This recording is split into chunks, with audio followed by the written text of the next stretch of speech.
Pangalan. Ditong bagong ito tama na ba? Kung ano yung Ano po? Ma'am, pipito na po sa ice cream. Anim pala po. kung ano yung kanyang sinulat dito, tingnan pagmasdan mo ha. Ay siya mong ipasusulat din dito sa kanyang bagong ID. Ituturo mo lang yung linya. Apo. Ha? Apo. Kahit resale mail na lang, ganun. Tapos, 1 by 1 ID dun Pero, dito lalagyan ng signature, han eh. Ngayon, kahit hindi signature, yung basta yung sulat niya. Dahil siya naman ay marunong nang sumulat.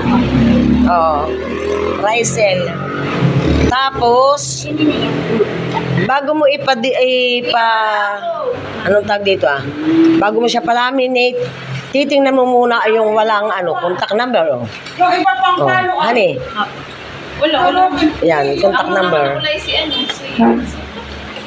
Sa contact number ang ilalagay mo ay si Ituro ko ba, hindi pa tapos ang benda. contact number ni Marilo.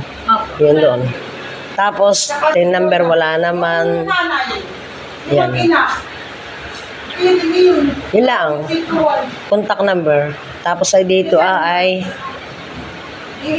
ID. At saka yung signatura niya. Yung kanyang Rysel mail. Ano eh? At ito ay isusurinder. Ito isusurinder ko sa munisipyo. Sa Pidaw. Rysel, halika Rysel. Huwag ka riyan. Halika, bibi. Halika, ayan po ang paa niya, ayan, ganyan po siyang maglakad si Rysel. Ito po yung kalong-kalong noon ng kanyang, patingin bibi, patingin nga ng kamay mo. Ay, ito po ang kamay, dalawang kamay, bibi.